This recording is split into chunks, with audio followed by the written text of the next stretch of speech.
First of all, I would like to welcome what Ratan Sharda ji has said. I think half of your debate is almost done here in a way that someone of his stature in the establishment is saying that the decision was not, the ideal one, is not the kind of a desired kind of a result or outcome of any debate on the freedom of speech and discussion. Anyway, so that's one part. Second thing is that, look, whenever we go to the international arena and we try to build up a good relationship with the Western countries and with some of the most developed countries and with some of the most democratic countries, what we sell, I just remember a dialogue from Diwar, where Amitabh Bachchan says, I've got everything.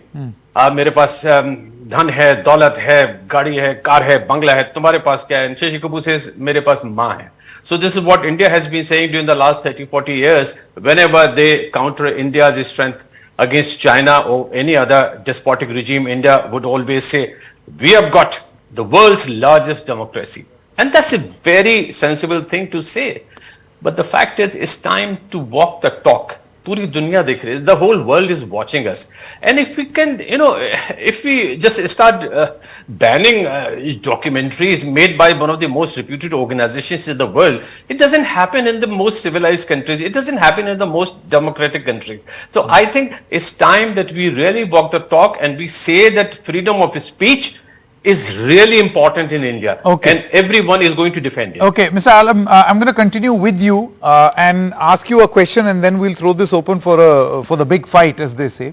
My question to you is, see, two things. Number one, what the government did on trying to block this documentary and the Streisand effect coming into force, and number two is the BBC's own bias, alleged bias, which is being referred to in the country. You've worked with this organization.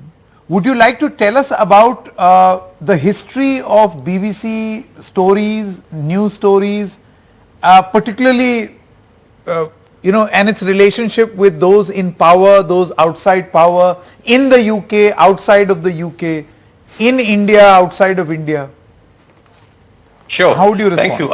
I think it's a great opportunity for me. Actually, I joined the BBC in 1988. And just, remember this thing. I used to work for All India Radio as a program executive. I was selected by the UPSC. So for almost 5 years, I worked for the state broadcaster, All India Radio. Now there is a difference. All India Radio is a state broadcaster. Doordarshan is a state broadcaster. BBC is not a state broadcaster. Lots of people confuse it with being a state broadcaster.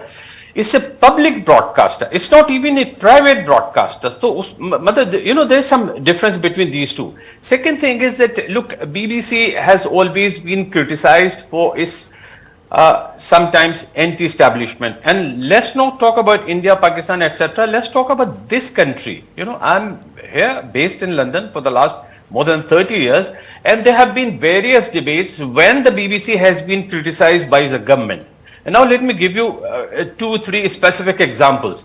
Like Winston Churchill, who is seen as the symbol of imperialism, was banned by the BBC for almost 11 years. And Winston Churchill accepted it, and Winston Churchill was so unhappy that in 1954, he actually wanted to punish the BBC, and he said that private television should also be introduced, and ITV was launched in 1954. This was Winston Churchill, who was so unhappy with the BBC that BBC has barred him from certain broadcasts. So this is one part. Second thing is that whether it has been the Director General of the BBC, for example, George Whistle in 2012, that he was interviewed by John Humphreys, a top BBC broadcaster, and investigated him and gave him such a hard time that after a couple of days, there was a scandal going on here in this country. The BBC Director General was made to resign, and this happened because there was robust journalism